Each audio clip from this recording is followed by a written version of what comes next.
Hello, everybody, and welcome to yet another episode of the Project Infinite podcast, a podcast expanding the infinite multiverse of fandom, be it movies, comics, TV shows, video games. We got you covered with, I don't know, what's like a level below expert knowledge? It would be like you're going to the store and somebody's also waiting online, and you ask them about the sale, and they tell you. I think that's where we're at. We don't work there. That's a good analogy to use. I am Rob. I'm here with my co-host Courtney, whose voice you already heard. We are in episode 4. We're getting there. Yeah, we are getting there. Thank you guys again for the support over the last 4 weeks, almost a month now since we started. It's kind of crazy. It is kind of crazy. Definitely enjoyed this journey we've been on, and I just want to tell everybody this is just the scratching of the surface. We are really looking to improve, move forward, and like we said since episode 1, just build that big community where we all can talk about fandom, non-fandom, film, TV, just art all around. Yeah, I ran a nice Twitter poll over the last week about who was scarier, the Weasel in the Suicide Squad or the Cat in the Hat. Cat in the Hat won out. Yeah. Correct answer. And it is the correct answer. The Cat in the Hat is an interdimensional being with infinite power, in my opinion. If you haven't seen the Cat in the Hat 2013, first of all, don't, because that creature is terrifying. Yeah, I'd rather watch The Nun, full out dark room, than watch the Cat in the Hat alone. Oh, it's so terrible. I hate that. I'm glad that the Twitter poll came through for me and backed up my claim, because I don't think the Weasel's that terrifying. No. I think he's just kind of goofy looking, you know? So what we have here is some news to top us off. I'm going to time code everything in the episode description so you guys can bounce around and see what you like, what you don't like, and then we're going to talk some TV a little bit later. So what do you got for headlines? Yeah, so we'll just start with some Marvel, the Marvel realm, the MCU. So Shang-Chi premiere last night. I tried to watch a little bit of it, but once midnight hit and the premiere was over, I was up, awake, and the reviews were overwhelmingly good. Some really positive reviews. A lot of people are saying there's a lot of freshness out of this film. The hand-to-hand combat, they're saying, is really good. And they're saying this might be the best origin story that the MCU has produced, and that's a bold claim to make.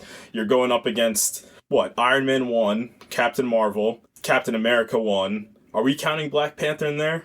Yeah, I think so. Yeah. Because you really see the origin of... It's more of like a Wakanda origin than it is a T'Challa origin. But I think you can still count that. Right, Guardians of the Galaxy. Guardians of the Galaxy, yep. Which I believe that is the best origin film in the MCU, in my opinion. Yeah, I mean, it's kind of hard to argue against the legacy of Iron Man, because this kind of kickstarted the whole thing. You know what I mean? Right. So I feel like Iron Man is kind of in its own separate category because it means so much to the MCU that it's kind of unfair to grade it against all the other origin movies. Because it's like Arrow for the Arrowverse. It's named after the show where you started. So anytime the thing kickstarts the universe, right, you kind of got to put it over here in its own separate category because it's really unfair. But no, I think these reviews are really encouraging. And I talked about a little bit before the Suicide Squad came out about these kind of premiere reviews and stuff and how everything's the greatest thing ever. So I'm always kind of skeptical of these things, but I think they hit on a universal theme of this is a little bit different than what the MCU has given us, and I'm excited about people highlighting the action. Because that's what I want to see from this movie. I want to see some real cool martial arts. Yeah, because if you talk about the origin of Shang-Chi, he definitely came at a time where Bruce Lee was one of the biggest figures in this world. So to kind of have that hand-to-hand combat, that kind of, in the MCU sense, in the Shang-Chi sense, that kind of mystical elements to your hand-to-hand fighting, this kind of Eastern movement that I hope is really highlighted in this movie, kind of akin to where Black Panther was too. That's going to be something that's really exciting to see. Yeah, and I think it's going to, I guess, be kind of compared to action-wise, I would probably say with Winter Soldier, right? Okay. But I think the action is going to be different. Yeah. Whereas like Winter Soldier is more like brawly and mastering of different kind of combat forms. Right. Whereas Shang-Chi is going to be a more pure martial arts film. Right. It's Winter Soldier's almost like that militaristic sense of fighting and that spy CQC. sense of, it's like Metal Gear Solid. Right. And Shang-Chi feels a lot more like Daredevil and Iron Fist hand-to-hand combat, which I'm excited for. That's going to be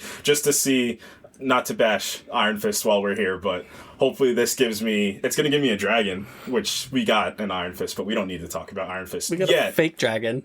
Well, sort of a dragon. We heard a dragon. We heard a dragon And we saw some bones in the Defenders. True. I think you got, what? So things are getting delayed. Yeah. Again. Yeah, things are getting delayed again. The Delta variant is apparently high and mighty now, so Venom 2 is getting pushed back, and No Time to Die is getting pushed back. So what does this mean for Spider-Man? I think that's kind of the question, which the hell with the other movies. Yeah, this develops from that. Spider-Man No Way Home it's kind of an anomaly at this point because Avengers Endgame was never delayed. There's nothing to delay that movie, and that was the biggest fandom event since Infinity War, but before that, since possibly Avengers 2, I want to say. Maybe I would say Force Awakens. Yeah, and Star Wars. We'll definitely say, Force Awakens. But No Way Home is really going to have to... I mean, the market, it's going to sell itself. If just the possibility of seeing Andrew Garfield and Tobey Maguire is just it's going to get people in the seats. It's going to get people excited off that nostalgia factor. But, man, these pushbacks, not fun. Definitely not fun. No, I hate it. But it's a byproduct of the current climate that we're in, where these movie studios want to get the most out of what they're putting out, deservedly so. I mean, they put hundreds and millions of dollars in these movies. I know this movie is going to put a lot, especially if you're getting those actors that we believe are going to be in this film.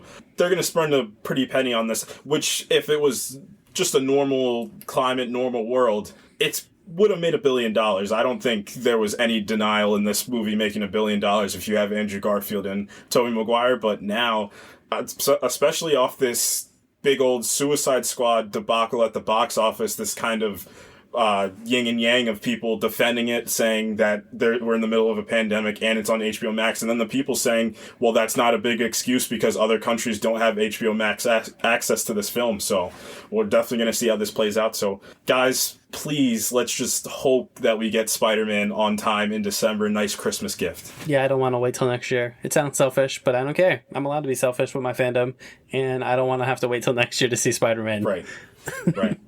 Yeah, and just kind of staying with Marvel, we got What If Episode 1. Pleasant surprise, I might say. Very pleasant surprise. So, just a quick synopsis without any spoilers. What If is very simple. It's what if. It's asking the questions, just changing one thing. And I think one thing Episode 1 did very well with asking the question, what happens if Peggy Carter took the super soldier serum instead of Steve Rogers? What it did is it started quickly. We didn't bog down the time with we know what's going to happen. She's just getting the super soldier serum, but it's in her actions, her character development. Her character is much different from Steve. She's a little bit more sporadic than Steve is. Steve's a little bit more reserved. The only time Steve kind of does a little bit more is when he goes to save Bucky, but she also does this, but you kind of see in her nature, she's kind of enjoying this a little bit more than Steve was, which is a really nice, fresh breath of air. So I think Haley Atwell killed it. Jeffrey Wright's voice as the Watcher is it's amazing. It's something that I can just fall asleep to, just have Jeffrey Wright just read his lines. I love how he closes those episodes. Oh my gosh. I am the Watcher. Yeah. And Episode 2 tomorrow, by the time you guys are hearing this, Episode 2 will be available, and this one's going to be a very great one and a very somber one, because this is the last appearance of Chadwick Boseman as T'Challa. And this episode will ask the question, what if the Ravagers were to arrive in Wakanda instead of Missouri, to pick up Star-Lord? They pick up T'Challa, and it looks great. The animation is really good on this show. They did a fantastic job. And just getting those voice actors, I think Chris Hemsworth came back to play Thor. I don't know if Benedict Cumberbatch came back to play Doctor Strange. I know Chris Evans didn't come back to play. But credit to the voice actor who did Steve Rogers. He did a really great job. He did a great job as the smaller Captain America, or the smaller Steve Rogers, if that makes sense. Like, he had that kind of timid nature, but with that good heart that really we recognize Steve Rogers for. Yeah, and that's the other thing I liked about this episode, is it still makes Steve Rogers a hero, just in a different way. It shows that in the original main universe, that Erskine's theory about Steve Rogers is correct, that the serum isn't what makes the hero. Right. It's the hero that is emboldened by the serum. But that episode proves that Steve Rogers can be a hero without the serum, which I thought was cool that they leaned into that. Yeah. And they did the old switcheroo with the Avengers. Oh, yeah, they did. And it was cool. And like I said, to my point with Peggy, just at the end, minor spoilers for the episode. 5, 4, 3, 2, 1. Okay, so we find out she comes back, same thing as Captain America, but instead, when they open the portal in Avengers 1 with Hawkeye and Nick Fury, instead of Loki coming out of the portal, Peggy comes out of the portal. And I want to talk about something a little bit bigger with that in a second, but she comes back and just switching the characters up a little bit. She says her first thing is, we won the war. And you just see that they were longing for each other that whole time. So it retroactively gives a little bit more precedence to Avengers Endgame at the end. Yep. But if we want to talk about some bigger world implications, the multiverse, man, this just got really interesting. And I just want to talk about the promo for episode 2 that they used. I believe it was from late last night, early yesterday.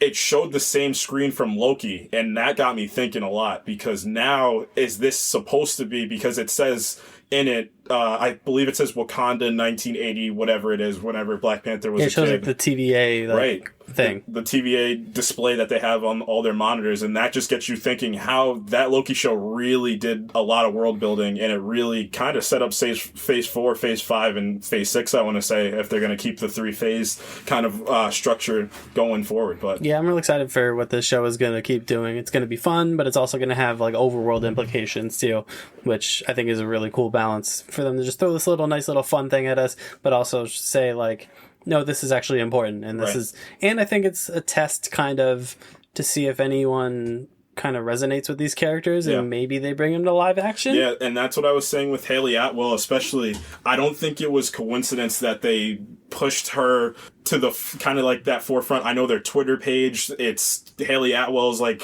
I believe she's the background. It might be Shang-Chi now just because the premiere was yesterday, but right as before it was her, they had the Captain Britain shield as the actual profile picture, so they were doing a lot with her. So I can definitely see if they add this multiversal Avengers, or if they have this just otherworld Avengers, that Haley Atwell in live action will actually play Captain Carter. I think that's something she would probably be excited for. Hell too. Yeah. Oh yeah. Yeah, that'd be real cool. But yeah, speaking of animation, so let's just move over to Star Wars. So this is the first time I believe we're talking Star Wars. We might have, I don't even think we talked Star Wars during episode 1, when we talked about the big ensemble or that was the episode pilot. 2, yeah. Yeah, that was episode 2, right. So we have Star Wars Vision. So the newest addition to the Star Wars universe is anime. Let me get because that trailer, man. It's so anime. It was the most anime that you can think of. Besides actual anime, yeah. Right.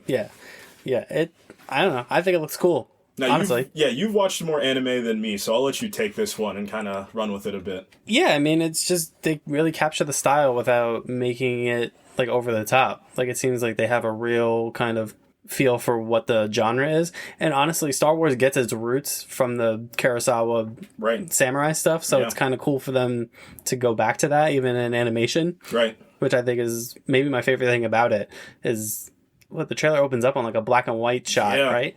Very, like I said, very Kurosawa, very samurai film. And I thought about that a bit. I know we had that lull for Star Wars. It was coming off the Skywalker saga. The Mandalorian wasn't focusing on a Jedi. You saw Jedi show up. You had the big appearance of Luke Skywalker at the end of Mandalorian Season 2. But I thought to myself, after I played Jedi Fallen Order, Star Wars Jedi Fallen Order, one of my favorite games, and we haven't really gotten a non-Skywalker just lightsaber wielding. No, and the biggest thing is we haven't gotten somebody that's attached to the Skywalker bloodline. Everybody's somehow a Skywalker, and I kind of want to see something different. And I think this Vision show hopefully will kind of open the door for some more live action things that might happen, because I know S.H.I.E.L.D. in the trailer was, you're going to see worlds that you've seen, and you're going to see stuff you haven't seen before, and kind of having that old samurai, that Kurosawa type of feel mixed with the anime, just the animation style of that. I think that might be a win. And I know you said it might be a little bit divisive too. Some people might not like it. I know some people are kind of torn on What If because it's animated, but now just full out anime for this. But yeah, and I think that's also just the nature of Star Wars in general, is divisiveness. Yeah. Oh yeah. I don't know how we got here, but general, honestly. But it just seems like people are going to look at this and be like, oh, what are they doing to Star Wars? Yeah. Like, just let it be what it is at the end of the day. You don't have to watch it. No. Right. No, you don't have to watch it. I'm going to watch it because I think it looks cool. I'm more interested in this, honestly, than I was in the Bad Batch. Right. To be honest with you. Yeah. If you're not a huge animation fan from the Clone Wars, then Bad Batch might not have been your thing. But just if you're an anime fan and you like the Star Wars movies, the old ones, this might be exactly what you've been looking for that you didn't even know you needed. I think got some cool things. Like twirly lightsabers and a guy drawing a lightsaber like he's drawing a samurai sword. Oh my gosh, that's what got me excited. It gave me a lot of Ghost of Tsushima vibes, so I was getting excited from that. But yeah, last bit of news that we have is just the Dune sequel. So back talking a little bit more Dune. So I know the Dune sequel, the biggest thing that I kind of read from that is Zendaya is kind of being practitioned to be she's going to be the lead of the second film. So I still haven't finished the first book, but I promise everybody by the time this film comes out, because I'm such a big Denis Villeneuve fan, that I will finish the Dune book just so I know a little bit more about the universe so I can spread that knowledge to you guys. I don't know exactly where, because she's playing Chani, so I don't know exactly where that comes from, but I mean, Zendaya she's a megastar at this point, and from that Euphoria fame, it's a good decision in my opinion, just having her and Timothée Chalamet just two young actors in their mid-20s that are just ready to take the world by storm, if they already haven't, which they kind of have. She definitely has. Oh, she has, and Timothée Chalamet, I think he has too, so they are going to have a lot of fun with those movies. And then the other big thing is it is a two-parter. This is I know in episode kind of on 1, we talked about, will this be a part 1 and part 2? It is a part 1, part 2, and it is a Infinity War Endgame situation. This is you see part 1, you're not going to get the full story until you see part 2. And then from part 2 might span into more sequels, but the big question is, how's it going to do? Yeah, how's it going to do? Especially with this HBO Max deal. And Suicide Squad might have just been the kind of the premonition for this. So we will see. Because Suicide Squad is arguably a bigger IP than Dune is. Yeah. It already had a film made, and it was already built into one of the biggest fandom universes that you can ask for. And Denis Villeneuve is kind of like the patron saint of really great critically received movies that don't do well at the box office. Yeah, which is it's just timing and marketing, man. And hopefully, guys, see this movie in a theater. See this movie in the biggest theater that you can. That's the best way to hope this film gets a sequel. And a universe that we really don't have a lot to go off. We just had the David Lynch films in I believe the late 80s it was.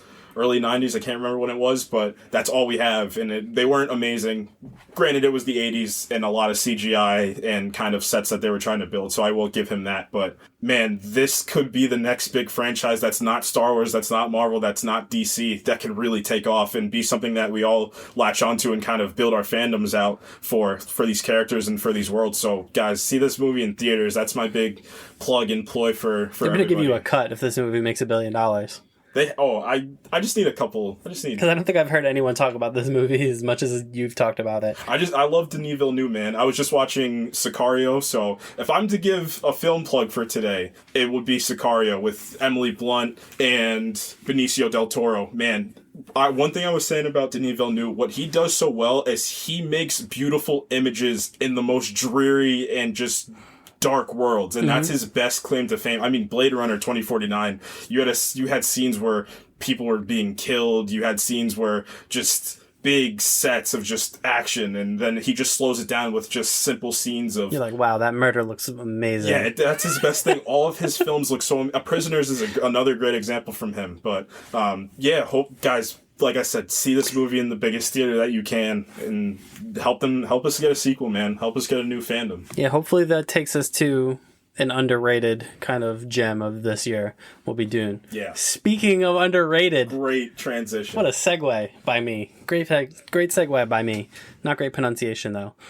We kind of want to talk about underrated seasons of... I guess kind of our favorite TV shows, just seasons of shows that kind of fly under the radar, whether the show not being promoted well or whether it's, the show kind of falling off a bit and then they have a really great season. So we just kind of wanted to touch on that. I wanted to get started with somewhat of the former. So I wanted to talk a little Cloak and Dagger because I think this show is great, or was great because it's canceled now, but it debuted on ABC Family. Was it Freeform? Or Freeform. I think it might have been Freeform. It was ABC Family when I was a kid.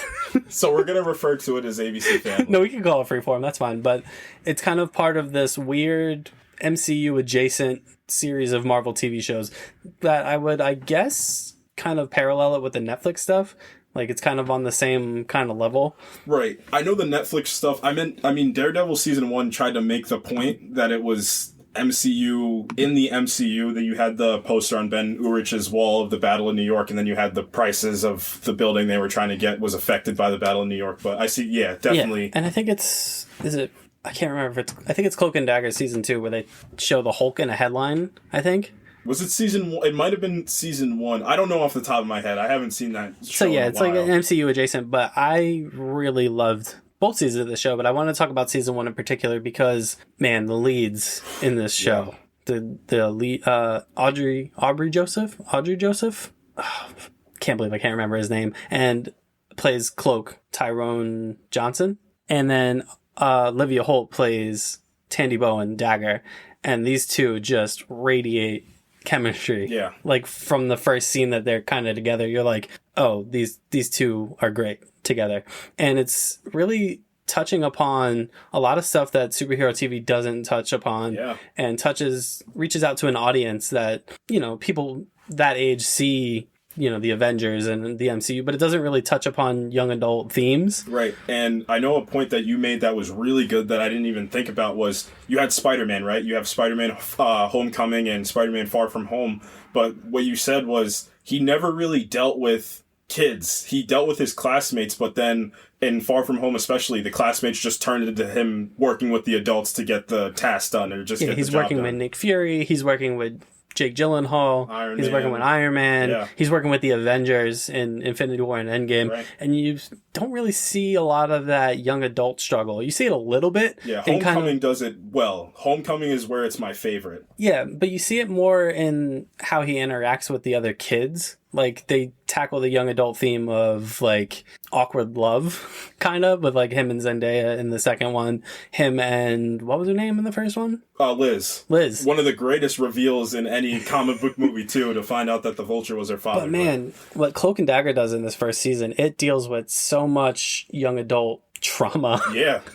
And one thing, and I'll throw it back to you, one thing that they did really well was kind of the flipping of the script and kind of having... the tropes. Yeah, the tropes got flipped. You usually have an inner city kid, inner city black kid, and you just have kind of the privileged white kid, but then they flip that completely. Mm-hmm. Tyrone was not only the basketball star, but he was going to a private school, I'm pretty sure. He had everything that he needed, and Tandy was living one of the worst lives you could have asked for. I'm pretty sure her mother was a drug addict. Father was abusive. Was there? No, her father died. Well... yeah, he died, but it's later revealed that she finds out that he was abusive towards her mom. And that shatters like her whole world. Perception, yeah, because I know she loved her father, especially. She tries to kill herself. Yeah. Which is, when you're talking young adult trauma and themes, like the addiction part of it, the suicide part of it, the depression part of it is really heavy stuff. Yeah, it is. Like that you don't see often in superhero TV at all. And for them to show these teenage protagonists dealing with this stuff and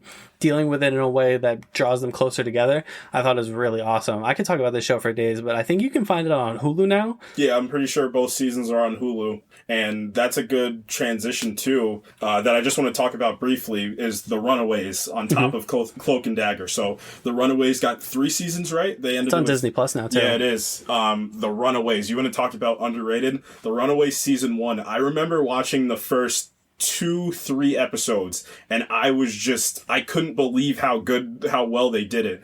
And it's just in the same realm. You even get to the point in Runaways Season 3 where they cross over with Cloak and Dagger. So just getting back to that young adult realm. But man, Runaways, what they do well is they kind of have this young team, and you're kind of getting a prelude to the Young Avengers, which we might get in the MCU, but it's just, they really bounce off the adult characters well. I think that's what really works, of like having these adults that do these evil things, their parents, and then the Runaways are just, they're all charismatic. You all have that character you can kind of cling on to and just love. But man, it's a well done show. It's a well written show. A lot of the twists and turns are really, really great. And man, just that whole show, the biggest compliment I can give it is I just didn't expect it. And that's the same thing for Cloak and Dagger. I just didn't expect that kind of handle and care for those characters, but one thing TV does well, it gives you more time. That's the one thing that TV does, is it gives you a little bit more time to flesh out these characters, give them a little bit more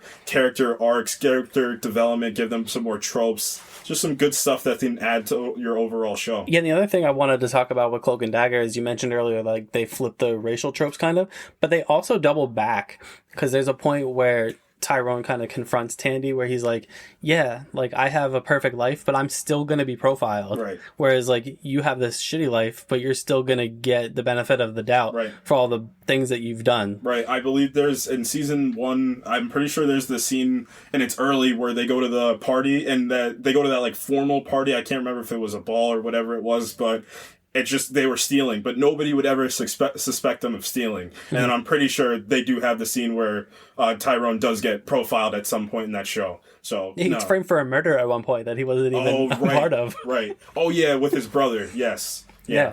But man, I could talk about Cloak and Dagger for days, but I can't, because this isn't a Cloak and Dagger podcast.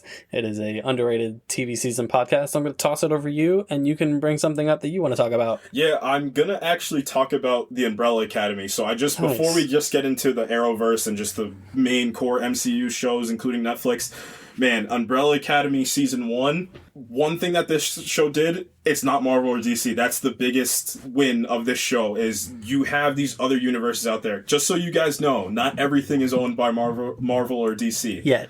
There's other universes out there. Invincible, The Boys, Umbrella Academy. And honestly, this kind of started with the Umbrella Academy success, really gave some credence to The Boys. And what you're getting is, you're getting these different looks, because one thing the MCU, I know the MCU has worked on it, especially with Falcon and the Winter Soldier, Loki, WandaVision, their TV shows. You're kind of getting this linear path of, and your tone doesn't really, it stretches a bit depending on your movie, but it kind of just doubles back to the middle. Mm-hmm. But when you get to the Umbrella Academy, that's that first look where you can kind of double down and get a little bit darker and just kind of have these other things. You can get a little weird, you can get quirky. Real weird. Umbrella Academy, there's a talking monkey in Umbrella Academy who's basically Alfred.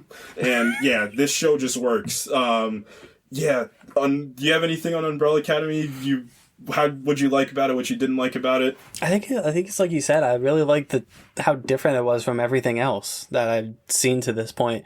And it does another great thing with young protagonists. I think that's a theme of these shows, is when you can nail kids, you have a good TV show. Yeah. Aidan Gallagher as number 5 is one of my favorite comic book characters I can think of, honestly, over the last 10, 15 years. He's so just impatient. He's Damian Wayne. That's essentially who he is. And I thought to myself, I said, hey, listen, I don't know how big the age gap is between him and Robert Pattinson, but man, if they need a Damian Wayne, if they want to follow that arc, I'm pretty sure they got the kid. But I mean, the cast is great. Elliot Page kind of leading it with him. This show is just so good, man. It's just, you got a lot of twists and turns, and you don't have to follow the tropes of just the main MCU, main DCEU. I mean, the time travel aspect, when you kind of get to kind of the back half of the season, gets really good.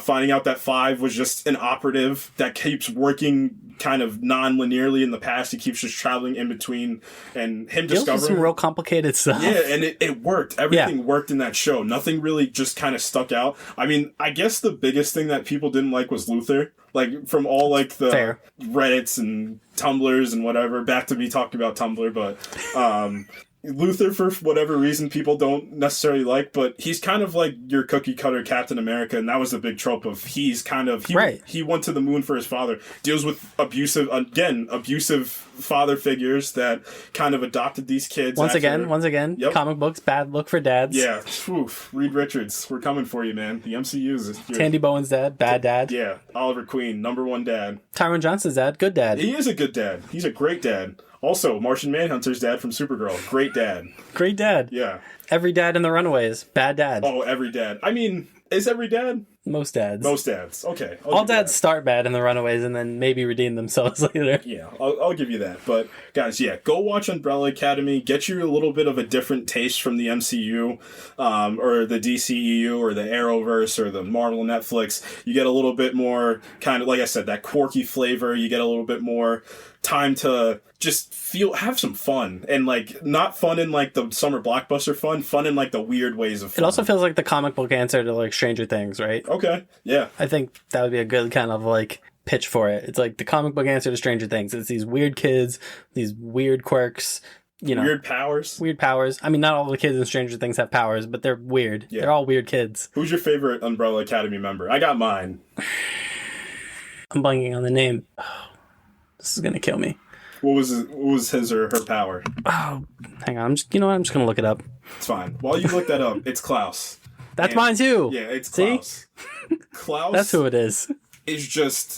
Klaus is basically Loki. Klaus is just because Klaus is also like the deadbeat brother, but also like Elliot Page's character Vanya. Yeah, Vanya was good. She had the best arc to get to the climax of season 1. And you want to talk about like world killer season 1 finales? Like just everything hit the fan, and it was full out just apocalypse after the end of season 1. But they did it well. The villain reveal was actually pretty cool. Mm-hmm. Just kind of like a normal guy that just thought he had powers of these special kids that were being poked and prodded and kind of paraded around the world by Reginald Hargraves. Another, like, he's the bad dad of this show. But yeah, they all worked together well. Didn't love the Luther love story with his quote unquote sister. It's not his sister because they were not, but it's not his sister. So Game of Thrones, they're coming for your neck. Oh, no, listen. Game of Thrones is another stratosphere when it comes to incest. Not yet. We won't get into that yet, but yeah, I'll throw it back to you. What's another underrated show that you got? So there's kind of two I wanted to combine because they kind of go hand in hand with each other, and that's both season 2s of Luke Cage and Iron Fist. I know, Iron Fist. Everyone grown, big grown, Iron Fist grown. I know. But that's why I want to talk about season 2, because I think season 2 is pretty okay, which is fair, right? For an underrated show? Fine, yeah. And what we said is underrated doesn't mean the best thing that's ever come out, or it's the best thing of this. It's something that needs a second look possibly, because everybody's minds were so trapped on this is bad once, so it's bad forever. That's not how fandom works, and I know that's what we kind of wanted to highlight over the whole course of this whole Project Infinite. And again, that's why I want to talk about Iron Fist Season 2, because Iron Fist Season 1, bad. Iron Fist and the Defenders, bad. Iron Fist Season 2, pretty okay. Pretty okay, and that's a compliment. Yeah, that's what I mean. Like, when you look at, like, the peaks and valleys, Big Time Valley, not like Daredevil peak, but, like, a little bit of a peak under that, which looks like a mountain compared to the first season of Iron Fist. Yeah. I think Finn Jones is better in it. He's much better. His fighting is not much better. Yeah, I want to think that Finn Jones kind of looked at himself in a mirror and said, hey man, I can't just read what they write me every time. I kind of gotta take it upon myself to do a little bit more. And I think a lot of it is a little bit more calmness that he had. I mean, Iron Fist is like the Zen master, right? In the comics especially. He's not somebody that's freaking out all the time. He's always feng shui, he's always calm, he's always cool and collected. And on season 1, he was almost frantic in season 1, and especially in the Defenders too, he was always just panicked and pressured, but he kind of very holier than thou. Yeah. In the first season of Iron Fist and Defender, he's like, I'm better than all of you because I know what's going on, and the Daredevil just beats the crap out of him. Yeah. Which should never happen, by the way. Right. And then in season 2, I think he's much better, and there's less family drama with the Meachums. Yeah, less of that. That was my biggest complaint. Colleen Wing is great. Ooh, yeah. And how the season ends is with her basically becoming the Iron Fist. So I think she's great. I think her action piece. I think Bakudo is great. Oh, Bakudo is awesome. Yeah. Like, season 2 of Iron Fist is not bad. Like, I think it's still on. That stuff is still on Netflix, right? Everything's still on Netflix, yeah. And so I would, if you watched Iron Fist season 1 and the Defenders and you were like, I hate this, give Iron Fist season 2 a second watch, because I don't think it's that bad.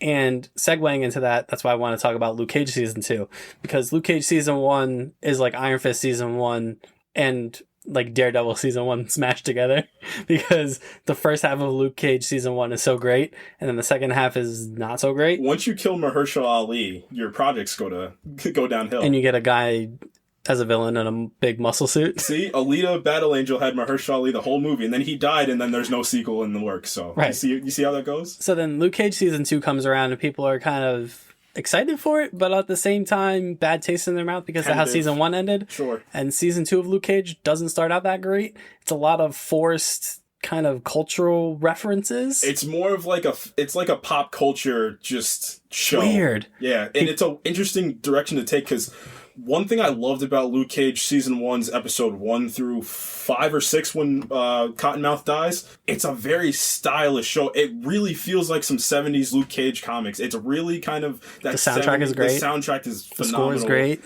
The music is great. I mean, Alfie Woodard as Mariah Stokes, Mariah Stokes, reveal in season 2. It's just, you just get all these great characters just flying at you, and you also get him already in the Netflix world. And you kind of get this just, because we already have seen Hell's Kitchen, we've kind of seen that like Upper East Side Danny Rand section, but now you're kind of getting into like the Harlem aspect of it, and it's just, it plays really well. And Luke Cage's season 2 just departs from it in the beginning, but yeah, he does a dab. Luke Cage does a dab. It's like the nail in the coffin of Luke Cage. Stephen A. Smith's in this. Stephen A. Smith is in this for some reason, doing a first take segment on Luke Cage. He tries out for the Jets. Yeah, he does try. Todd Bowles is in this. Sorry, Jets fans. Great scene from Todd's Bowles. Yeah, sorry, Jets fans. Yeah, I just do not. But like I said, underrated. There are some good things in this. Bushmaster is great in this. Great villain. Yes. Great setup to the villain also, because in Luke Cage season 1, Cottonmouth kind of messes with Luke Cage's head a little bit, and then Diamondback is supposed to be like the muscle that's supposed to mess with Luke Cage, but he really can't. He just has a special muscle suit and special bullets. Right. Whereas Bushmaster shows up, and he literally just beats the brakes off Luke Cage on the sidewalk. And one thing that we're going to get, that's kind of a theme, like, one theme of this episode has been like your younger actors have really get a chance to kind of, they grow up with the roles, and that helps them develop as characters. But another thing is once your villains beat the crap out of your heroes, it helps the season. And I have a couple moments in here that it immediately establishes Bushmaster as a threat. Yeah. Right? Because he just beats Luke Cage up. And, like, he's the bulletproof man. He's not supposed to get beat up like that. Right. Iron Fist hits him multiple times in the Netflix verse, and Luke Cage doesn't usually get hit that hard by it. And Bushmaster just whoops him. Yep. And then what we also get in this, and this is why I segued these two together, is honestly one of my favorite episodes of any of the Netflix shows of Marvel. And that's the Iron Fist's Heroes for Hire kind of episode, where Iron Fist shows up and he's like, I'm here to drop some Zen knowledge on you, Luke Cage. I'm here to center you because you're being ridiculous right now. And they have some great fight scenes together, some great kind of back and forth, and it's just really awesome. I can't say enough. It's the best Finn Jones is as Danny Rand by far. It's not really close for me. No. What this does, and just to relate back to comics, it just shows you, like, especially kind of the new age, because you had like the 70s and 80s Heroes for Hire, but the late 2000s, like early 2010s Heroes for Hire, it played so well, man. I have a theory for this, right? They could easily bring them two back into the MCU if they want to, and it's very simple. You have some action, you have some one takes, you just put on some 90s rap, and that's it, and you have them fight, and it's so simple. And Disney Plus show, Heroes for Hire, 8 episodes. Yeah, and it's simple. Mike Colter and Finn Jones. Yeah, book it. Get a somewhat recognizable villain, maybe an actor or actress that's really well known or somewhat well known, and you have that's not Sigourney Weaver. Jeez, love you, Ripley, but. And that season of Luke Cage also has another awesome fight in it when Luke Cage teams up with Bushmaster. Oh, yeah. Unexpected, too, I might add. I did not expect that really to cool. happen. Yeah. And they team up and they beat the crap out of a bunch of thugs in a warehouse, and it's really awesome. Yeah. Like how those two balance off each other, but then at the end of the day, they're like, nah, I still hate you, though. Yeah, right. No, that works. And yeah, one thing that these shows kind of, once you get into multiple seasons, and a lot of these, I believe the only ones I have are Umbrella Academy in season 1 and Stargirl season 1 are the only season 1s for me on this list of underrated. And what helps is a lot of them need to understand, hey, if something's not working, we need to switch. And what you just said, Iron Fist season 2 and Luke Cage season 2, post the first 3-4 episodes, they understood something's not working, we need to flip the switch a little bit, and it benefited both of them. Yeah. So do you want to talk about Stargirl now, or? I'll save it for a bit. All right. I have a lot of thoughts on Stargirl. It's one of my favorite fandom shows and just completely out of left field. If Cloak and Dagger and Runaways were out of left field, this one was from the field of dreams. This was just completely just out of nowhere. So what do you want to talk about? I mean, honestly, let's talk about Agents of S.H.I.E.L.D. Oh, yeah. Okay. We have a lot of thoughts on Agents of S.H.I.E.L.D. And my number one thought is you guys abandoned this show too early. I'm just going to go out there You and guys, assume, very general. Yeah. Very general of you. And it's going to be general because from the consensus of people that I've talked to, stuff that I've read online, everybody hates the show, but they only hate season 1 because they stopped watching, and that was an absolute mistake. Because once you get to season 4, you get possibly one of the best MCU characters from TV, and that's Ghost Rider. And you don't get Johnny Blaze, you get Robbie Reyes, and he is great. One thing that they did that worked is they moved the time slot back. Like something so simple as just, hey, let's just move it to, was it 10 o'clock? I think it was 9 o'clock or 10 o'clock. So, 9 o'clock, probably. Yeah, instead of having it in prime time where your kids are still awake, eating their dinner, getting ready to go to bed, you move it back an hour. Yeah, get out of here, kids. Yeah, see you later, kids. Here's a guy with a flaming skull and a leather jacket. Yeah. And a muscle car. And a muscle car. And it works, man. So this comes off the back of Captain America Civil War. So this is where Agents of S.H.I.E.L.D. is kind of still MCU, but it's not really. It becomes kind of like these, like the other shows, like Cloak and Dagger and everything. Right. It becomes like MCU adjacent. Right.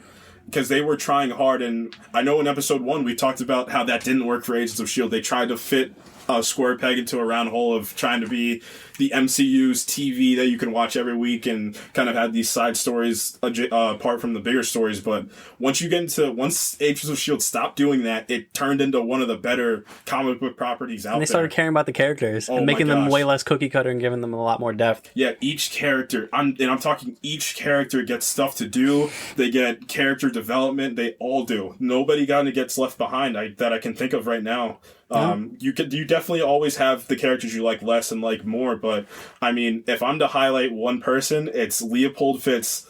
And hot take number 2 of the podcast for me, Leopold Fitz is my third favorite casted MCU character that there's ever been. Yeah, hot take alert. I can't even disagree with you either because he's amazing. Yeah, I mean, Robert Downey Jr. is Iron Man's number 1, and then I always say Charlie Cox's Daredevil is number 2, but then, I mean, just Fitz is he's so good. He gets a lot of range too. That's his best part of his character. Is just a little background on Fitz. Fitz is simply in season 1, he's just the tech guy. Half the nerd team. Yeah, he's half of the Fitzsimmons nerd team. He simply builds the weapons for them. And he's got an accent. One has the British accent. One has the Irish accent? Irish accent, I believe. Yeah. So Fitz gets the Irish accent, and he gets the tech side of the science, and Simmons, his later love interest, gets the kind of, what would we say? Genetic science? Yeah, biology, genetics. Biology, there you go. That's the word. Yeah, so season 4, we get Chloe Bennett back as Quake / Daisy / future former Powerpuff Girl. Yeah, future former Powerpuff Girl.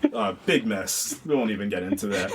They were making a live action Powerpuff Girl show. That will not pop up on a future underrated series. No, you'll never see it. Episode. Maybe it might pop up on a Pilots That Never Got Made episode. Oh. Wonder Woman pilot. We didn't forget about you. Yeah. But yeah, this Ghost Rider arc. So the first, I want to say 8-9 episodes of this show, just Robbie Reyes and Chloe Bennett, they bounce so well off of each other. And then you get another great addition to this show, Jeffrey Mace as the Patriot. So he essentially is a more reserved version of of U.S. Agent, but he's also like Nick Fury mixed with it. So he's the director of S.H.I.E.L.D. So when we pick up of the season, it just came off season 3, we had this huge Inhumans arc.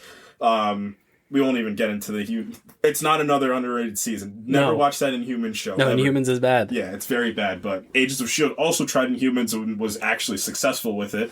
But you get into this time where she's lost almost in her mind. She doesn't know really what to do. She's just kind of following leads, playing vigilante, but not wearing the S.H.I.E.L.D. costume. S.H.I.E.L.D. is in this weird place. It's kind of in this nexus of not being a clandestine organization, but not sitting on the sidelines.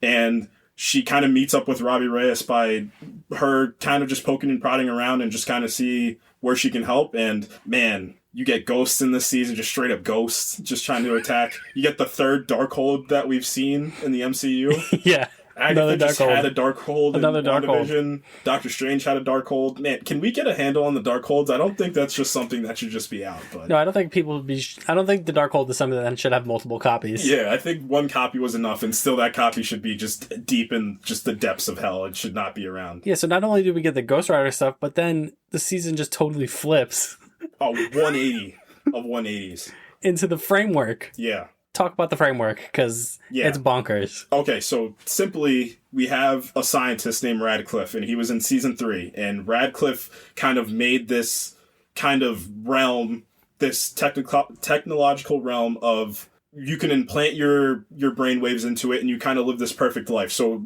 I think the way he said it is one regret that you had is just simply erased, like your biggest life's regret is erased. And what that kind of, and the bigger thing, the other side of the coin, is he made a life model decoy. And this life model decoy goes insane, and she reads the Darkhold. Again, why were we making multiple copies of the Darkhold? And No why one can knows. androids read the Darkhold? Because she won't get corrupted by it, but she did. Yeah. Spoiler alert, she does. And if you thought the Terminator was bad, oof, Ada is a problem, but she kind of turns herself into Madam Hydra in the framework. And when I talk about Fitz having range, man, he turns into essentially the villain of that season, and he is great. He's ruthless. He shoots a woman point blank. In the face. In the face. Like, he just does not care about anything. He has no soul, no conscience. But one thing, like you just said, the show flipped on 180. What it did the best is it didn't abandon that early season stuff. That's my favorite thing about it. And it went full circle, and you bring Ghost Rider back, and because it's the Darkhold that she uses to kind of turn herself into a real person. And he's like, nah, not on my watch. Yeah, and he turns into Doctor Strange. He turns into an arguably more effective version of Doctor Strange. Yeah, because he creates a portal with his fire whip. Yeah, just a visual I never thought I would say out loud, but it's It's amazing. awesome. Yeah, It's so insane. awesome. Ghost Rider is so awesome in that season. Grant Ward is back. Grant Ward is back as a double agent again. This guy just can't stay. But he's a on one team. double agent. Flip to good. Yeah. Flip to good. So he was in Hydra and then was double agenting as an agent of not S.H.I.E.L.D. because they weren't S.H.I.E.L.D. He was an agent of the Resistance. Mm-hmm. And it's a really cool send-off for that character because I think that's kind of what people always wanted him to be. Yeah, he was their Loki. He really was. Yeah, like he was kind of like, I think what we got in the framework was what people wanted Grant Ward to turn into instead of turning into evil Grant Ward. Even though evil Grant Ward gave that guy way more depth than the first season of Agents of S.H.I.E.L.D. did. True. Yeah, he did. So I don't think him being on the arc of just being the good guy the whole time would have worked, but I liked him being the good guy in this. Yes. Because it's kind of this alternate reality that doesn't really matter, and just let him be the good guy for this season, and then he's gone. Poof. Yeah.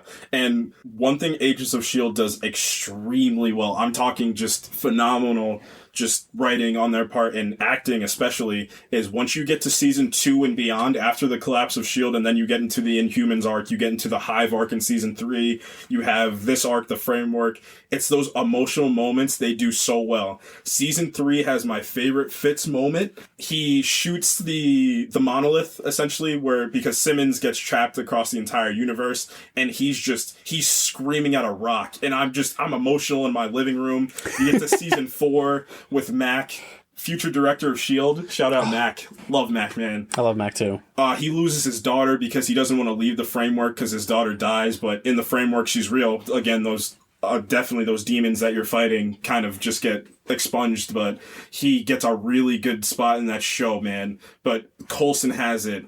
Ming-Na Wen of Disney fame, the legend, all across the board. living legend, absolute legend. Ming-Na Wen as Melinda May. She gets a lot of great moments. But man, guys, watch Agents of S.H.I.E.L.D. Do not give up on this show. It's so good after season 1. It goes on one huge just uphill just climb to greatness. Yeah, it feels like season 4 is when this group of characters really becomes like a family. Yeah. You know? Definitely. Family, like the Fast and Furious family. Oh, yes! You did it. 4 episodes straight. I did it again. Oh, man. So if that's all you have to talk about Agents of S.H.I.E.L.D., right? I have so much to talk about Agents of S.H.I.E.L.D., but it would take about 5 hours to do so. Yeah. So I'm going to talk about Gotham season 3. Careful. Yeah, season 3 of Gotham is what I'm going to talk about, because when this show was first announced, I feel like people were like, why is this happening? Yep, I love how you said that. It was the why. It was, where's Batman? That's the number one thing, yeah. Where's Batman? Where's the villains, like who are the villains, and They're we find out in kids. season 1 it's Jada Pinkett Smith, and you're like, oh no, this show is not going well. But season 3 is where like the comic bookiness starts, and that's coincidentally where the show starts to get good. Right, so you have Jim Gordon is not with the GCPD anymore when the season starts. He's like vigilanteing. Yeah. He's trying to stop criminals. You get Poison Ivy, who was a child in the first 2 seasons, got something happened to her. I don't remember exactly what happened to her, but she emerges and she's like a full grown woman, and she has like the pheromone thing. And I don't think she uses the pheromones. She uses like a perfume to like enchant people. Oh, okay. But it's like the start of like her Poison Ivy arc.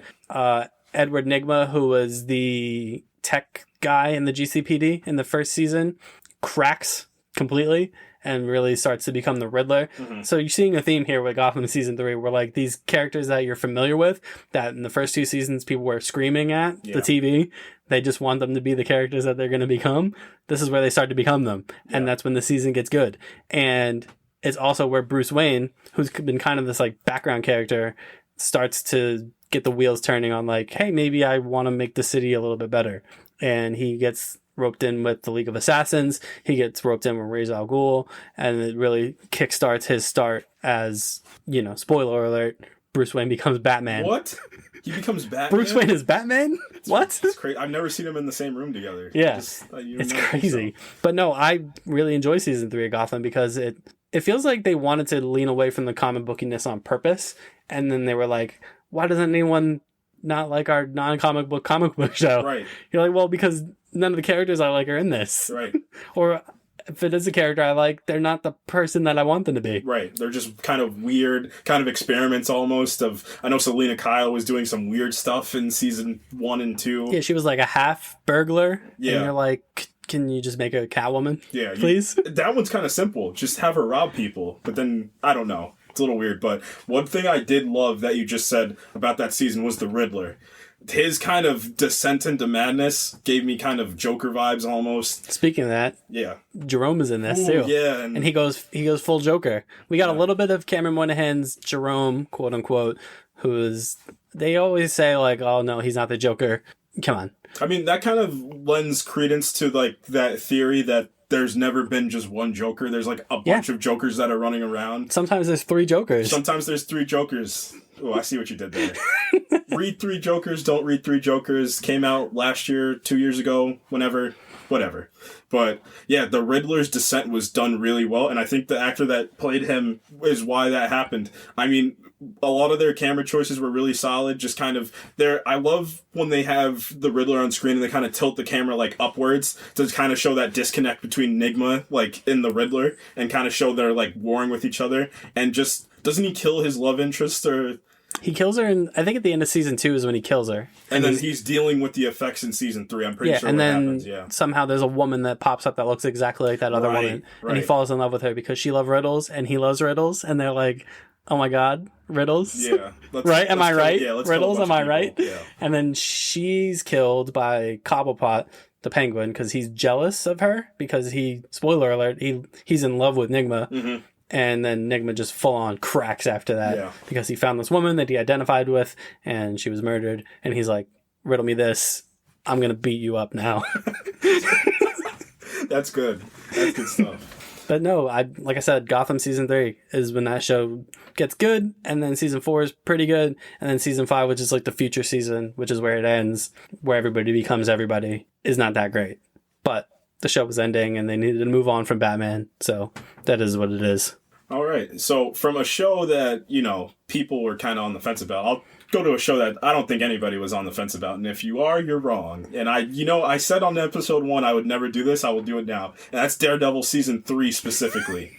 Man, oh man. So season 3 picks up after the fall of, the literal and figurative fall of Daredevil. He gets crushed by that building after the Defenders. The building falls on him. Yeah, building falls on him.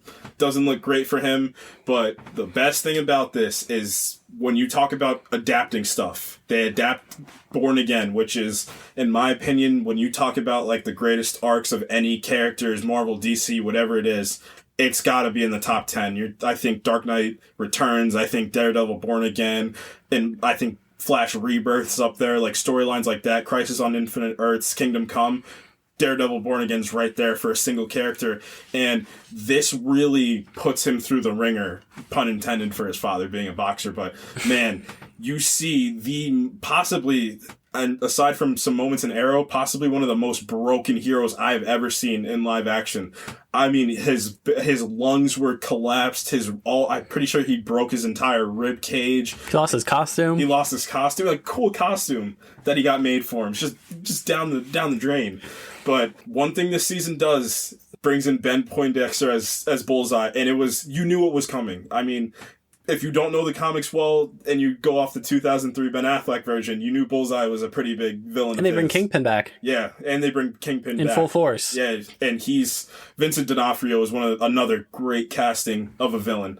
And I know Vincent D'Onofrio wants to come back. Spider-Man No Way Home, don't disappoint me. Just do it. Just do it, man. Just throw everybody in there. But Daredevil Season 3, when I talk about being broken and just being born again, just kind of that tagline, you building yourself back up, and he had to start from the ground up. He had to get his hearing back. He just had to get the one thing that's most precious to him back.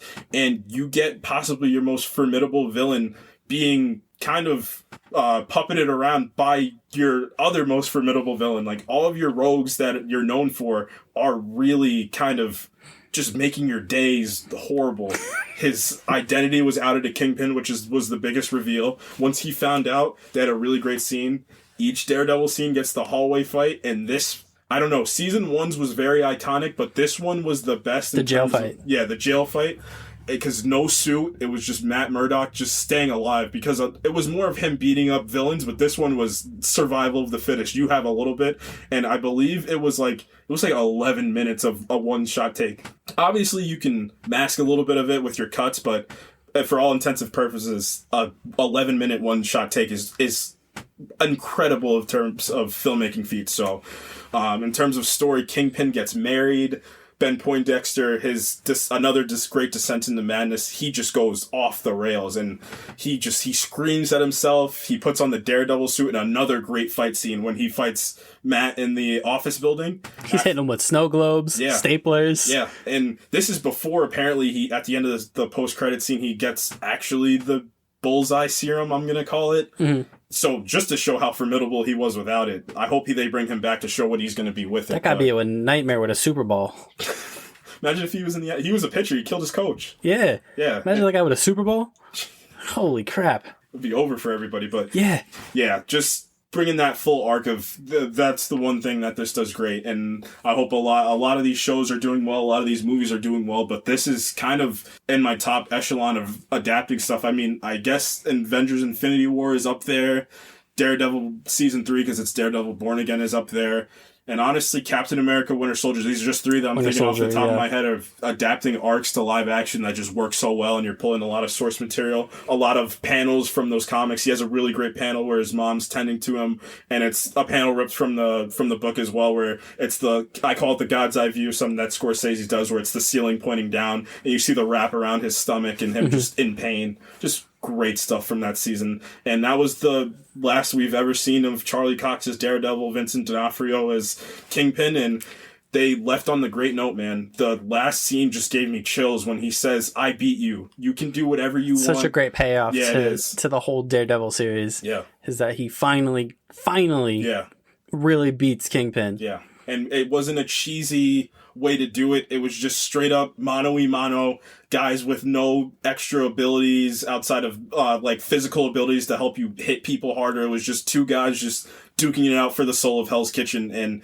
man, that payoff, like you said, it worked so well, and I was satisfied. That's another great compliment. If I can be satisfied by not wanting something to end, then you did something great. And by that point, I believe we knew that this was the end of Daredevil, right?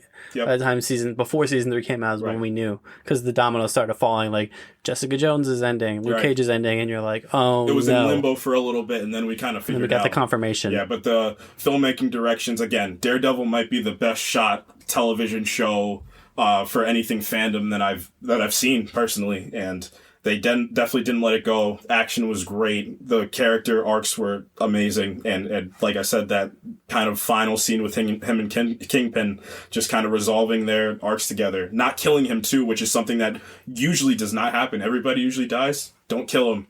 Give him an ultimatum, and it worked. Yeah, so the last one I wanted to talk about, because you talked about this mode of broken heroes, right? So I wanted to jump over to Arrow, which is my personal fave, and we're going to talk season 5 of Arrow, because talk about a recovery, right? So oh yeah, the first 2 seasons of Arrow are as good as you're going to get from a superhero show. Season 3 is pretty okay. Season 4, woof. What was that? Even Stephen Amell doesn't recognize season 4. Yeah.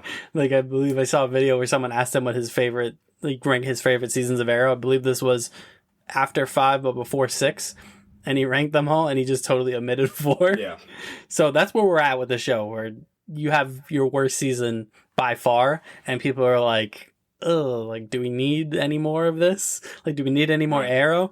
And then, so you have all that pressure. Yeah, and The Flash was huge at that time. That's when The Flash really took off, because this would have been Flash season 3 at this time, and coming off season 2, Grant Gustin's honestly a megastar in the TV realm too. So it felt like a lot of people just wanted Arrow to pass the buck to The Flash and be like, all right, like, we're kind of limping to the finish line here, because they had this 5-year arc planned out. Yeah. Like, that's what the whole flashback thing was, showing each season was a year that Oliver spent on the island, and it was supposed to culminate in looping back to the pilot, where he's rescued, and you see what his actual journey was.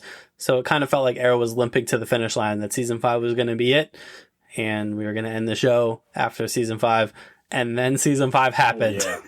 Oh my gosh. They immediately detach themselves from season 4 in the first episode of season 5. They make a direct homage to the pilot, where he's tied to a chair and he breaks out of it and he kills a guy, which he hadn't done. Well, he killed Damien Dark, but he hadn't killed run-of-the-mill people. They made it very apparent, like, Damien Dark was the exception, because it was your big villain and he had mystical powers, so it kind of detached you from that reality of you just can't kill people. So I understand why it was so big for him to kill that season 5. Yeah, so it's a direct homage to the pilot, immediately establishing that we're going back to the roots of Arrow, and they do that in such a phenomenal way. He comes back. He's the mayor of Star City at this point. He's balancing that life. He's balancing his life as the Green Arrow. He gets his team. He gets a new team. We get the introduction of Rene Ramirez. Timo Cruz, baby. Shameless Coach Carter plug. Playing his best Timo Cruz as the loudmouth, outspoken renegade of the team. Who's a better shooter, Klay Thompson or Timo Cruz? Oh, Timo Cruz. Timo Cruz walked so Steph Curry can run. Yeah, 100%. Yep. We get Curtis as Mr. Terrific. We get Mr. Terrific introduced. We get Evelyn introduced as Artemis, which is a big nod to, like, the comics. Right. So we introduce Artemis. Obviously, you got your Diggle, your Felicity. And then, boy, we get Adrian Chase, who they did so much with this season in terms of screwing with people who knew comics, right? Right. Because I was a big culprit of this. We all got screwed over. We all got hoodwinked. So they introduced Adrian Chase, who in the comics is the vigilante known as Vigilante. Yep. Right. And they introduce Vigilante in the season of Arrow, and you're like, that guy is Vigilante. Yeah, and they even have the episode where he leaves and then Vigilante just shows up, and they play the Vigilante music when Chase is leaving, and I'm like, yep, finally we're going to get the payoff. And then the main villain of this whole season is Prometheus, who is a Batman villain. I believe so. I know he was in one of the Crises. I'm pretty sure he was in. His outfit is totally different in the comics. Yeah, and he's ridiculous in the comics. Yeah. So it's Prometheus. He's got like a Dark Archer vibe, and he's got swords, and he's real dangerous, and he's killing people. And then, spoiler alert for Arrow Season 5, Adrian Chase is Prometheus. Insanity. And it's amazing. It's incredible that they pulled the rug out from under us. And I know Adrian, he kills Felicity's boyfriend in that season. He's ruthless. He does not... But another great thing that you can just add to your villains to just make them better, it's just giving them credibility to why they're doing it, and he has some pretty solid credibility as to why he's doing this. Yeah, because this whole time you're watching Arrow, Oliver Queen is the hero, right? But he's also doing some really bad stuff. Yeah. Like, he's a killer. Season 1, he was dropping bodies every episode. And that comes to pass because that's Adrian Chase's main gripe, is Oliver Queen killed his father. And it doesn't matter if his father was doing dirty things, shady things. Adrian Chase's argument is like, who the hell are you to decide who lives and dies, basically? And he wanted to expose Oliver as not a hero, but just a serial killer, essentially. And he does. He breaks him, which is one of the best scenes in the entire Arrowverse. He's got Oliver dead to rights, chained up, no gear, and he gets Oliver to confess that you are a killer and you like killing. And what I love most about Arrow season 5 is a lot of these shows wait till the very end or the back third of seasons for the protagonist and antagonist to reveal to each other who they are. But they reveal Chase's Prometheus pretty early on. Yeah. And him and Oliver work together. Like, Oliver's the mayor and Chase is his district attorney. Yeah, there's some great scenes, There's this tension in the room whenever those two are together. When after the Prometheus reveal happens, even after Oliver's broken, they go back to work together. Yeah, they do. Yeah. And Chase is like, oh, you thought I was finished? Yeah. Like, you thought this is over? Like, nah, man. I'm bringing everything down. I'm taking everything with me. Which segues into probably the best season finale in the entire Arrowverse is the season 5 finale. On the NU, we get the return of Manu Bennett as Deathstroke. We get Captain Boomerang back. We get Oliver teaming up. It's like an all-star team up. Yeah. Like, Oliver teams up with Merlin. He teams up with Nis Al Ghul. He teams up with Deathstroke. Teams up with Boomerang briefly to go up against Chase's gang. And then Boomerang betrays him. Right. And then it looks like Deathstroke betrays him, but he's actually teaching him something, making him remember something that they learned together.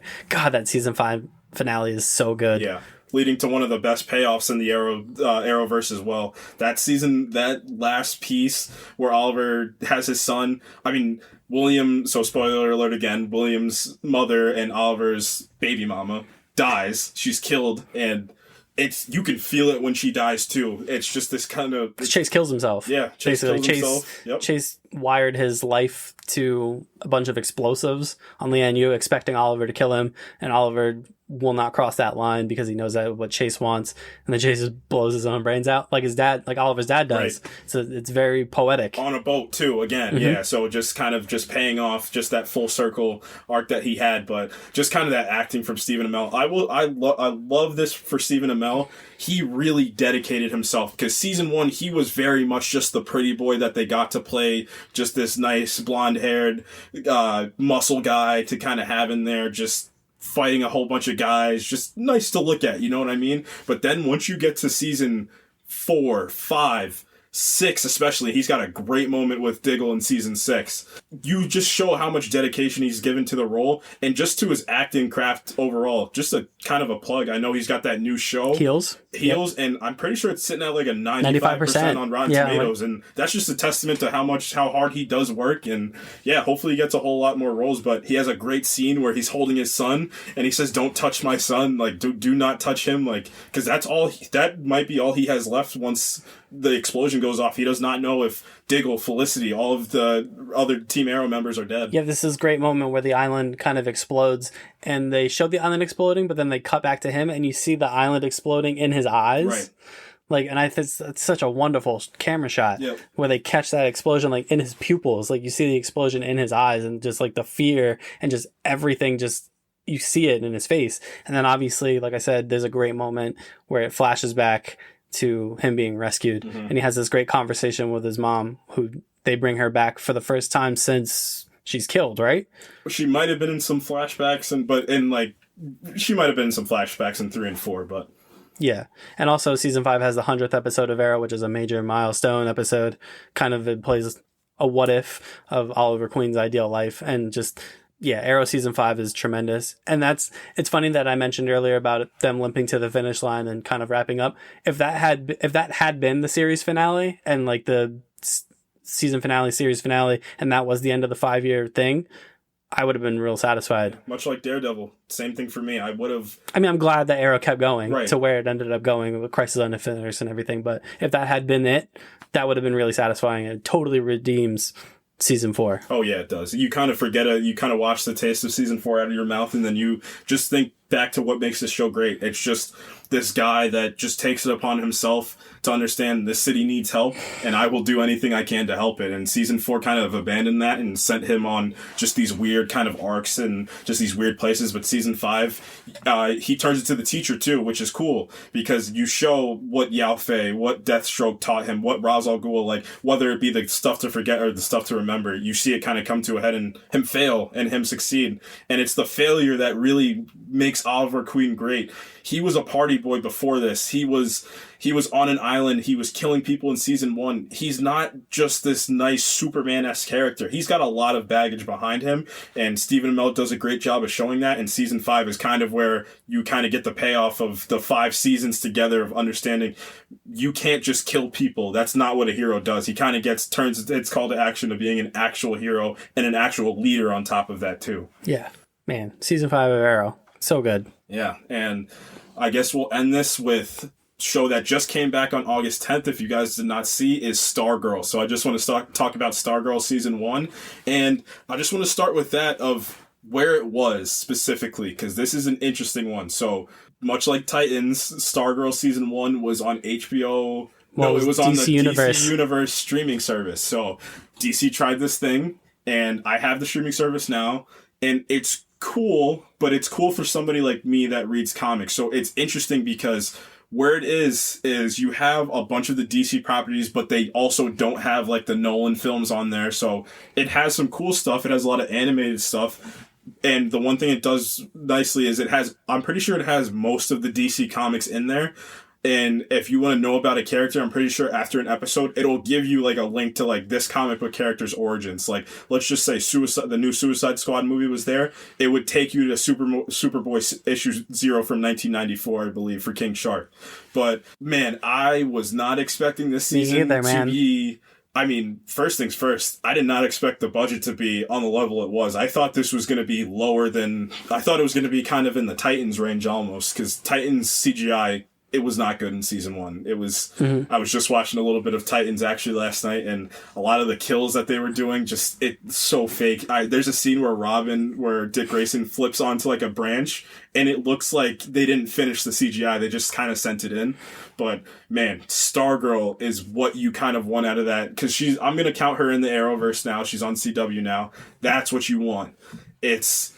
You get these teenagers that kind of get this call to action, and it's so refreshing. It's so light. It is really light. It has a lot of dark moments, which are completely unexpected, but it's just a nice, light kind of show that you can binge, and you can get to love these kind of characters that you might know about, but you don't really know fully, because we all know Batman, we all know Superman, we all know Wonder Woman. Then you get Flash, Arrow, you get all these other characters from the Arrowverse and the DCEU, but we haven't really seen any Justice Society characters. We saw them in season 2 of Legends briefly, in the first half of the season, but we're not really getting Alan Scott. We got Jay Garrick in the Flash, but he's not a main character. So seeing Stargirl, Stripes, Dr. Midnight, all these characters, it's so cool to see, man. And the kids that they brought on are just super charismatic. Brett Bessinger, man, she's a gem. She's really so good. She radiates this just innocence and optimism that like not a lot of superheroes have. And it's such a good coming of age story, especially in that first season. And I got to be honest, I didn't watch it until it ported over to the CW. When they ported that first season from DC Universe to CW, that's when I started watching it, and I was blown away. Yeah. Like the pilot episode of that is just amazing. I'm like, this is so different than everything else, like tone wise. And I was just all in from the beginning, and it never slows down. It's got a great group of antagonists. Yeah. And like you said, the cast is tremendous. Right. You want to talk about formidable? Icicle is probably one of the most formidable villains in the entire Arrowverse. Problem solver. Yeah, he is a problem solver. Go into that a little bit, because you had a good opinion on Icicle. And I think it's just great so you have your team of villains, right? The Injustice Society. Real original name. Yeah. And my mark of a great main villain is when all the other villains are afraid of the main villain. And you see it's like the first few episodes where Brainwave is kind of presented as you think he's the main villain, Yeah. right? Because he's super dangerous. He's got these mind powers. He's throwing Stargirl all over the place. He's beating her up. And you're just like, wow, like Brainwave is such a cool main antagonist. And then he comes to talk to Jordan. I forget what his last name is, but you think he's just like a regular guy. And then it's revealed that he's the Icicle. And Brainwave is like visibly afraid of this guy. Yeah. And he's a problem solver, man. Anytime someone needs to be dealt with, he deals with them immediately. He doesn't mess around, except when it comes to Stargirl, but that's plot stuff. And the main villain's always going to mess with the hero. He killed Joey Zarek. He killed a kid in episode, 2 or 3? Yeah. He was not messing around. He isolated a bus or a truck into the kid. Yeah. And that's what I talked about, those dark moments with Stargirl. It's a lot of unexpected dark moments. A lot of unexpected kids dying. Yeah. One of the best death moments and one of the most emotional death scenes is when Brainwave's son, he kills his own son. And it's a really done arc for Brainwave Jr., we're going to call him, because you think he's going to lead to that villain path, and then he kind of just breaks the mold. And you find out, because he's kind of like, he's the typical star jock athlete, and then he kind of discovers his powers, and he gets a lot of great scene when he's kind of realizing his power. Just the camera work too, just kind of like just messing with your mind a little bit, and because his mind's kind of being altered to figuring out that he has telekinesis and telepathy. And once it gets to the head where he has to take on his father and his father ultimately kills him, you're rooting for Henry at that moment, when in the beginning of the season you thought he was just the bad guy. He was just a jerk. I know he did some stuff with Wildcat's character that was just unforgivable, and then he kind of brings it back to the forgivable side, and just to see him die is just, it's super emotional, and it's really done well, and you just don't expect it to be. And this show, you can tell it came with a lot of love from this show. I know a big thing for Stargirl is actually based off of Jeff Johns' sister, who sadly passed away. That's where that character comes from. So you kind of know that. I believe Jeff Johns was also an executive producer on the show. He wasn't going to let this show be bad. It was an homage to his sister, so he had a lot kind of riding on it. And just to see, once you put a little bit of emotion into these shows, and how we talked about earlier, multiple seasons, it's not just if something doesn't work, switch it. If something's working, kind of change it a little bit to keep it fresh. But yeah, this show just really gives you a lot of great emotional work. And like I said, Breck Bessinger as Stargirl, yeah, she's just, as Courtney Whitmore, yeah, she brings it, man. And she's really fun to watch. And I know a lot of people were nervous about season 2 being kind of just strictly done by the CW, but all things considered, season 2's off to a really great start. The show is still really good. And kind of the reason we did this topic in the first place is because next week we are going to talk Superman and Lois. Yes. And we're going to talk Superman in general. And I'm excited because you want to talk about great first seasons? Ooh, yeah. Man, Superman and Lois just blew the doors off of everything else. Yeah, it's expectation, right? You have this kind of mode in your mind for the Arrowverse, especially. Like, there's a group of people that hate they can't stand the Arrowverse. They think it's an absolute joke. They think it's tropey, stupid, just those characters that they kind of love as kids. They can't stand it because they're making them into jokes. You got your really diehard Arrowverse fans. Me. Rob, that love the Arrowverse, they understand that it's campy, man. You're on CW at 8:00 on a Tuesday. Let's have some fun with these crazy Flash characters. Let's have the Flash and Supergirl in a musical. Right. And why not? And it was fine. Yeah. You know what I mean? I enjoyed it. Yeah, it's like, just kind of have some fun. Don't take it too seriously. And then, Flash kind of pays off with having some great emotional moments, but yeah, if you go forward to look at Superman and Lois, if you want to talk about unexpected, I know I said that a couple times, but this one was just, I could not believe the production value they got out of episode 1.